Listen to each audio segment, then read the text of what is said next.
your nation, your province, your southern Alberta. From the heart of Lethbridge, it's Bridge City News Weekend Edition. Hello, I'm Naveen Day. Thanks for joining us for a look at what made headlines in southern Alberta this past week. The United Conservative Party announced that there will be 3 nominees who will be seeking to become their new candidates for the Lethbridge West riding.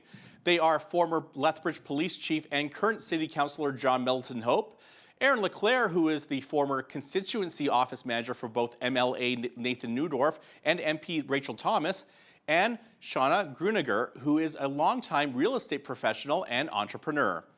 Officials say a forum has been arranged by the local candidate nominating committee. It will be held in the theater gallery of the Lethbridge Public Library on Thursday, September the 12th from 7 to 9 p.m. It will give locals an opportunity to get to know the candidates a little more. The nomination contest will wrap up on September 23rd. A Calgary judge ordered that Medicine Hat Mayor Lindsay Clark's $140,000 salary be reinstated. It had been cut in half following sanctions imposed on Clark by City Council. This followed a feud between the mayor and the city's manager, Ann Mitchell. Justice Rosemary Nation struck down most of the sanctions levied against Clark, saying they were overwhelmingly disproportionate. I was happy to see the decision. Having 50% of your pay cut has its consequences. And so that was a piece that, was very much a relief. And then to get my duties that were removed back, and her decision kind of sets up one of the provisions to go back to council for review with her notes in mind. So that's, I guess, one step that still has to be done. And certainly looking forward to, moving forward with this council together, working for the betterment of our community. Clark adds that she will continue to advocate to have an integrity commissioner at the provincial level. She says this will help to support council members in case major issues arise again in the future. An 80-year-old man who was reported missing on Sunday has been found dead. Cardston RCMP, along with Alberta Search and Rescue, say they originally found the vehicle belonging to Gary Mitchelson and then later found his body. It was believed Mitchelson was in the area of Police Outpost Lake checking on a cabin. Police say foul play is not suspected. Vandalism should not be tolerated under any circumstances, but that is exactly what happened recently in Lethbridge at a Pride crosswalk. According to police, a 17-year-old laid rubber on the crosswalk in the form of a burnout with his truck. He has since been charged. BCN spoke to the chair of Lethbridge Pride Fest, Cassandra Fayant, who offered her thoughts after she received the news about the damage. Unfortunately, it is something that we've been encountering since we've started doing the Pride crosswalks. Every year, there's been some form of vandalism to them. So it is unfortunately something that we've come to expect, but it was nice to learn that the situation is being handled by LPS without us having to approach them about it. These actions do need to be held accountable because if people learn that they can continue to do those sorts of things without any repercussions, they're going to continue to do it. The 17-year-old is charged with mischief under $5,000. He was released from custody and is scheduled to attend youth court on November the 13th. The NFL has its first ever Lethbridge-born player this season. Tanner McLaughlin officially made the Cincinnati Bengals starting roster. The 6'5" offensive tight end graduated from Lethbridge College back in 2017. He also spent time in the NCAA with Southern Utah University and the University of Arizona. In Arizona, McLaughlin broke the team record for receptions by a tight end with 79 receptions for 1,152 yards in 2 years. That surpassed former NFL superstar Rob Gronkowski's mark. McLaughlin was drafted by Cincinnati in the 6th round of this year's draft and will begin playing with the team on September the 8th. The city of Lethbridge is reminding us to be mindful of what we are tossing away in our waste and recycling bins. Staff at the city's waste and recycling center say an increase of hazardous materials have been discovered in the facility in recent weeks. In one instance, a can of bear spray ruptured, causing an evacuation of the facility, as it also affected some of the staff. If you are unsure of where materials and objects should be disposed, you can check the city's website under Waste Wizard for more information. Up next, we have more details over what the court heard when the Crown and defense for the Coutts 2 made their sentencing pitches.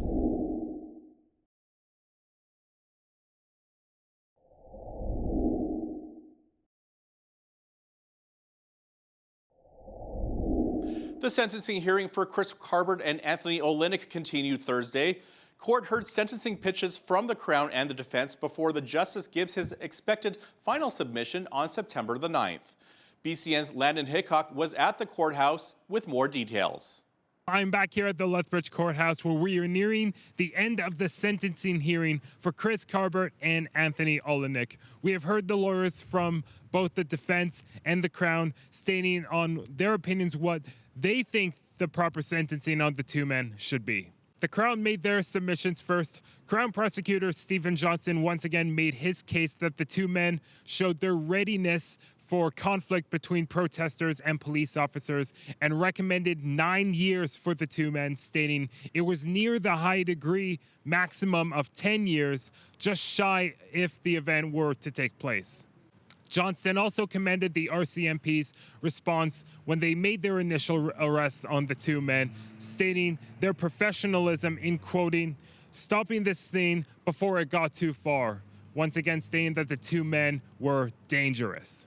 When Olynyk's defense lawyer, Marilyn Burns, took the stand she once again addressed her comments from earlier in the week, stating a cultural bias relating to the weapons charge, and quoting saying that urban people just aren't comfortable with firearms. In terms of sentencing, Burns recommended to Justice David LeBrance that Olynyk would be given absolute discharge on the explosives charge and community service on the mischief charge, and that he learned his lesson over his time in remand for the last 2 years. And it is expected that Justice David LeBrance will give his final submission and sentencing on Friday, in which we'll finally know the fates of Chris Carbert and Anthony Olynyk after 3 months of trial proper and over 2 years since their initial arrest. Government officials said thanks to higher than expected oil prices, Alberta is forecast to have a surplus of $2.9 billion at the end of 2024-2025. That is around $2.6 billion higher than what was originally forecast in Budget 2024. Instead of dividend checks like the Ralph Klein years, however, government officials say the extra funding will be needed as our province's population is expected to grow by 4.6% this year. They say funding will be needed to help schools with enrollment growth and money to support families and communities affected by the wildfires across the province. The Alberta government announced more funding to help support nonprofit agencies here in the province. Arts, Culture and Status of Women Minister Tanya Furr says $12 million will be invested into 248 nonprofit initiatives. Each year, these grant programs support hundreds of projects such as playgrounds, community halls, arts centers, festivals, events, and programs that enrich the lives of Albertans. The Community Facility Enhancement Program, or our CFEP program, provides nonprofits with the funding they need to upgrade, enhance, and build community facilities. Facilities that provide a gathering place for communities in every corner of our province. Furr adds that the province will also be supporting the Women in Need Society of Calgary to help them open their new location in the city. Well, it is back to school time, and for many parents, it can be a stressful time. So much money is needed for back to school supplies and clothes for the kids. When it comes to opening our wallets, however, we should be thankful that we live in Alberta, since we do not have to pay a PST, only the GST. To hear more about this, Hal Roberts chatted with Chris Sims, the Alberta director of the Canadian Taxpayers Federation. So Chris, when it comes to provinces that are a lot more expensive for parents, which ones are we talking about here? If you look next to us in British Columbia, they have a very punishing 7% PST on nearly everything, including a lot of school supplies. This might sound strange, but backpacks and knapsacks carry a PST, but they have this strange exemption for bags designed specifically to carry books. You can somehow fight for a rebate. That's really unfair. What's also unfair about British Columbia is that they charge a PST on used items. So if you're a family who's shopping at a thrift shop for back to school for your kid, you're still paying PST.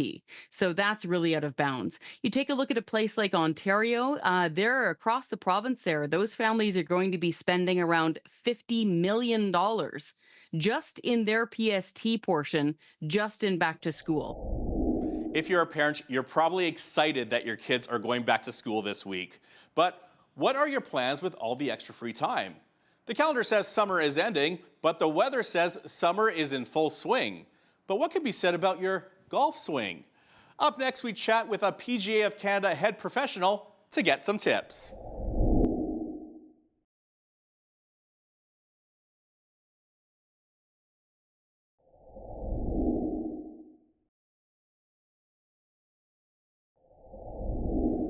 As kids make their returns to school, some adults are planning what to do with the extra free time.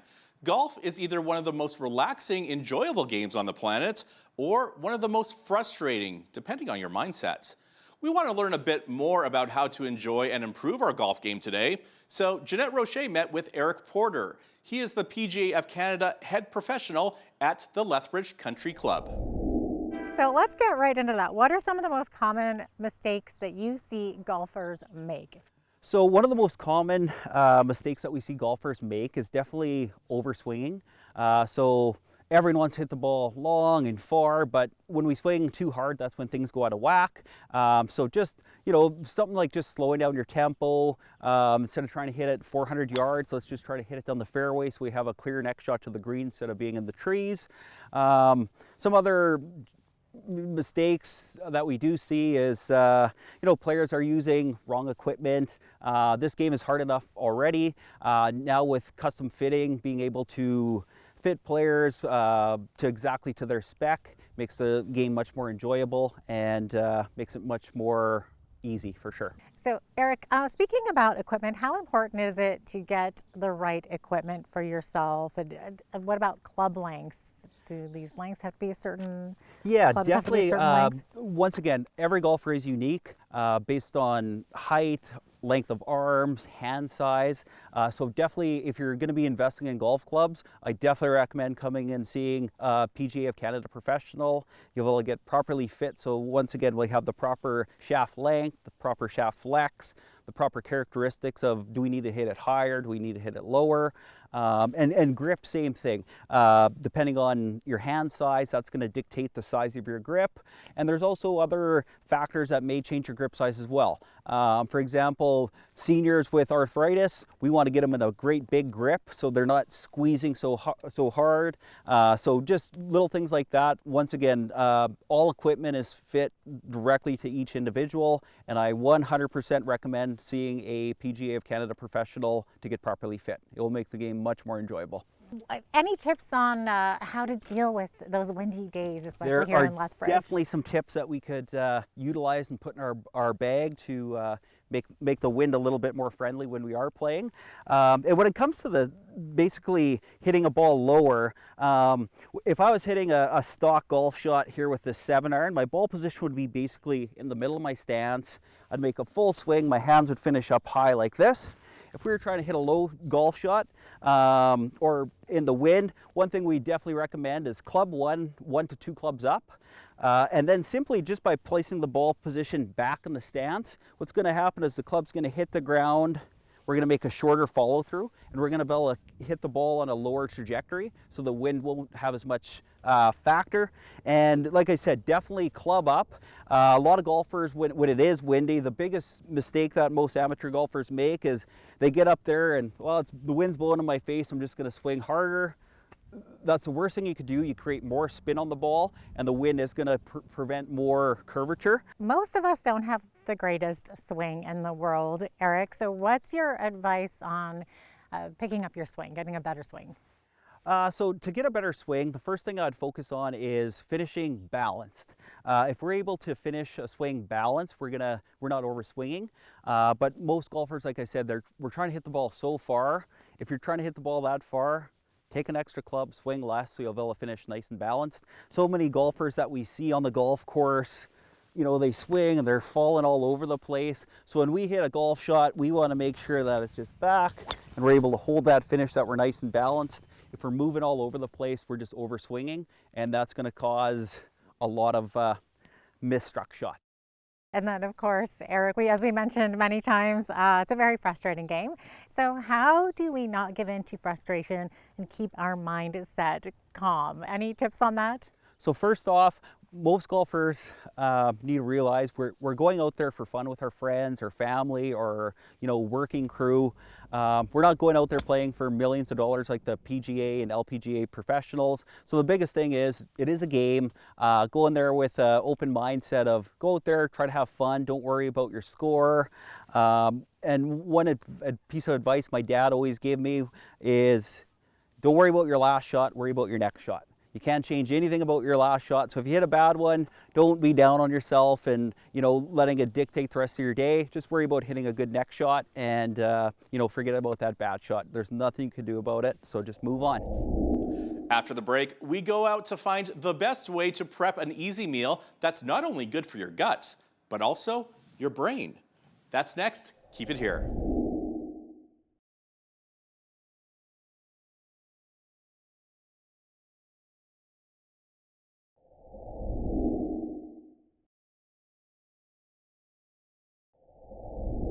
Welcome back. In this next segment, we meet Alan Saby, a local chef who battled diabetes and is now on a mission to use his experience and culinary skills to promote healthier lives in southern Alberta. With a focus on using whole, nutrient-dense ingredients, Alan creates delicious and nutritious meals that not only taste great, but also support optimal health. Our very own Jeanette Rocher visited his kitchen to learn more about the High Q Foods approach to food and healthy living, one meal at a time. I was type 2 diabetic, 250 pounds. I'd come from a kickboxing background, so I was, you know, cutting weight, putting on weight, cutting weight, coaching guys, and when I stopped doing that, I just kept putting on weight, and turns out I was insulin resistant. That's in my genes. I was my whole life. Couldn't really understand what was wrong. Got tested for type 2 diabetes, and I said, what's type 2 diabetes? And the doctor said, it's high blood sugar. And I was like, well, let's just call it high blood sugar then. That's, you know. So then I didn't do anything about it for 9 years, because I'm a guy. And then it got really, really bad. And I won't tell you that whole story, but once it got really bad, I decided I better do something about it.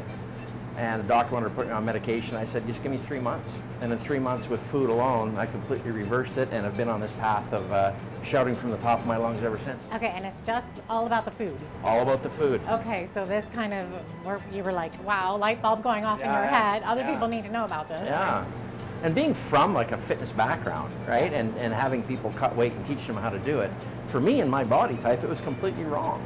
And to be able to learn how food is just that medicine, and what you know, and all the issues that we face with our food manufacturing and what was in the stores, to eliminate all that and live like I have now for 5 years with completely controllable blood sugars, down a bunch of weight, loving life, running in the coolies, and cooking my ass off. Interesting.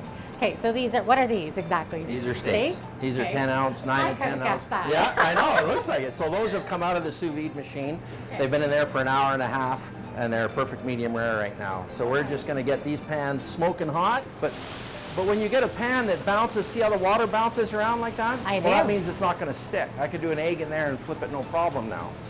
So a little bit of oil. Don't put water in the pan after you put oil, you'll have a fire on your hands. So would you say that no two people are the same in terms of how they store their fat, how they metabolize everything? Yeah. Well, there's such a thing as bioindividuality, right? Like everybody's got 2 arms, 2 legs, 5 fingers, but you know, everybody's got dysbiosis is a little bit different. Like women especially, I mean, they just get the short end of the stick. You guys are way more antibiotics as a rule than men, and that destroys your gut biome. So I make sauerkraut here, fresh sauerkraut, that's in the shelves. The bone broth has got, you know, very, very good stuff for your guts as well. But you know, if you're high blood sugar versus high cholesterol, or maybe you're underactive thyroid, overactive thyroid, there's all little nuances there to what we can do. So it's not all exact, there's not a cookie cutter, but like 80% of it's the same. So you're basically just cutting out the fats, you're cutting out the carbs, right? Well, the fats are, you know, the fats come from, I used the healthy oil in, you know, extra virgin olive oil on the roasted veg.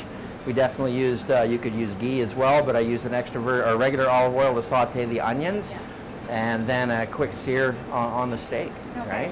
You mentioned bone broth. Yeah. Do you cook a lot with broth? I do, and that's how I started. I started taking broth because I found out how good it was for us. And what bone broth is it's grass-fed, grass-finished beef bones or pasture-raised chicken, and you cook that down with basically some veg for 16 hours. And that extracts and leaches a lot of healthy minerals out of the bones, out of the marrow. I mean, it's something that we survived on. 200 years ago, you'd be eating broth right now, right? That's what you would have, and so I use it in all my soups. And we'd all be real skinny. And you'd all be real skinny, Right? Exactly. Okay, so Alan, we're talking a lot about this. So what is somebody's first step on their food healing journey, so to speak? Well, I think two of the greatest things that you can do is cut out sugar and increase your probiotics, right? Really learn what an inflammatory oil is. Stay away from seed oils. Really improve that. Cook from scratch as much as you can. That's more than one thing. But number one, I tell everybody, if you have any kind of a weight issue or allergy issues, let's cut out sugar, number one. Oh, it's so hard to do that, though. I know. And I always say hunger is one thing, but craving's another. We really shouldn't crave anything, right? Being hungry is normal. Who cares? Craving something? Something's wrong. I just want to say thank you so much for having us down here, teaching me how to cook these delicious, nutritious meals. Hopefully, I know I've learned something, definitely. Hopefully our viewers have as well. Well, thank you. Come and see us. Kitchen is inside the Purple Carrot. Most people don't know. Thanks for coming down. Up next, it's out of the kitchen and into the ring. The boxing ring, that is. Stay tuned for this next Rock'em Sock'em story. We'll be right back.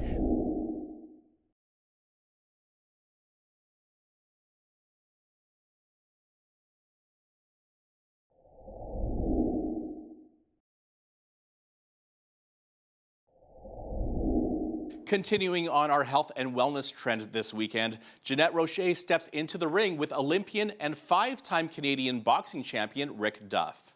As he showed her the ropes of boxing, and they talked about how this club is helping people of all ages and backgrounds build strength, confidence, and a sense of community through the sport of boxing. Have a look. How do you teach somebody to hit but not injure? Oh, well, they got to have some control. That comes with experience working outside the ring, working with coaches and coaches teaching them, hand position and body position and footwork and hitting the bag, and they learn to. You learn with hitting. You learn to have a little bit of control with that. Maybe you want to show me a couple of moves, something that you would show maybe women or girls that are coming in just to kind of get their fitness level up and build their confidence a little, and also like how to throw a punch and without hurting somebody or without getting hurt, I guess. I'm a southpaw, so I'm So left-handed. am I'm southpaw, left-hander, so. Yeah, so. Cool, we have that in common. Okay, let's do it.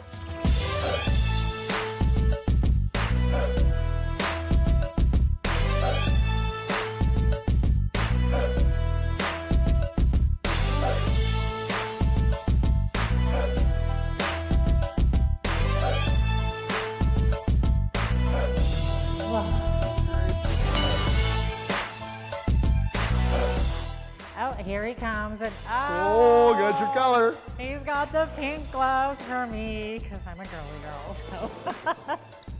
Very first thing is we're going to give you a stance, so then when you get up, it won't be so intimidating when you get up to the boxer, okay?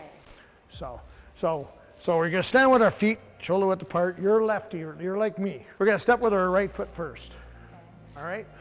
So we're gonna be in this position. Our left hand's going to be up on our chin. Right there, and then our right hand's going to be out in front. Okay. You want to keep your hands in front of you, your hands, To protect. head behind your hands. So you're protected. Right, exactly. There you go. Yeah. To get this jab going, so you don't throw your jab like this, hurt your elbow. You keep your elbows down when you throw the jab, and you bring it over in this position. Right. So that's the rotation of that jab. Put your hip back again, there, right there. So that's gonna come down here. We push off that back foot and it's gonna come push, and then the hip, turn the hip. There you go. Oh, okay. There you go. Yes. I'm hitting you. I'm hitting Hit the you. coach's chin. All right, so this is your dummy. You get the hit. Okay, you're gonna name your dummy? I'll name him, I don't know, Dumbo. Dumbo, all right. So you're gonna just bend, have your knees bent, and you're gonna step in a little bit, both feet, and then jab. Then step back, Okay. and then step back in, jab. Okay. Right Okay. where you were, or does it matter? You can do it right where I was. Here, let me turn this guy for you. Or I can right. move. Yeah. That's okay. All right, step in Okay, and so jab. Step in, jab. Yeah, and then step back. Keep your hands up high, chin. Okay. The left hand's on your chin. All right. There you go. So many things to think about. Yeah. Okay, as you step, plant, then back. Oh, there we go. There you go. Ah. Now let's see a big left hand only. Step in and then left hand. Okay. Oh, right in his neck. Sorry, Dumbo. I'm sorry. He does not look happy. So you'd mentioned before that you had been injured. A lot of boxers obviously get injured. It's a very physical, dangerous sport. So if somebody wants to get back into the ring, or not even, just kind of rehabilitate themselves, almost like a physiotherapy, can you adapt their program around? You know what? I've made that commitment to help, people that have injuries. I do have people that come in that they anxiety to depression to injuries, and it is so good for people. Parkinson's, I've done a couple of Parkinson's people. Wow. So I think I'm going to get my complete course and bring Parkinson's back into the gym. I don't know, Rick. So do you think I'm ready to get in the ring now and start competing? I think that you'll stand a good chance of surviving in the ring. Yeah. Ooh, I don't know about that, but thank you so much for showing me these moves. It was a lot of fun, and I think everyone needs to come and check it out. Check out something that you're not used to. Definitely, I wasn't used to this. Get out of your comfort zone. Okay, so we are at Lethbridge Boxing Club. This is Rick Duff, 5-time champion and former Olympian. Thanks so much for joining us today. Thank you for having me. What kinds of things come to mind when you hear the term Tourette syndrome? Most of us probably don't really know a lot about it. Well, after the break, we learn a bit more about that disorder.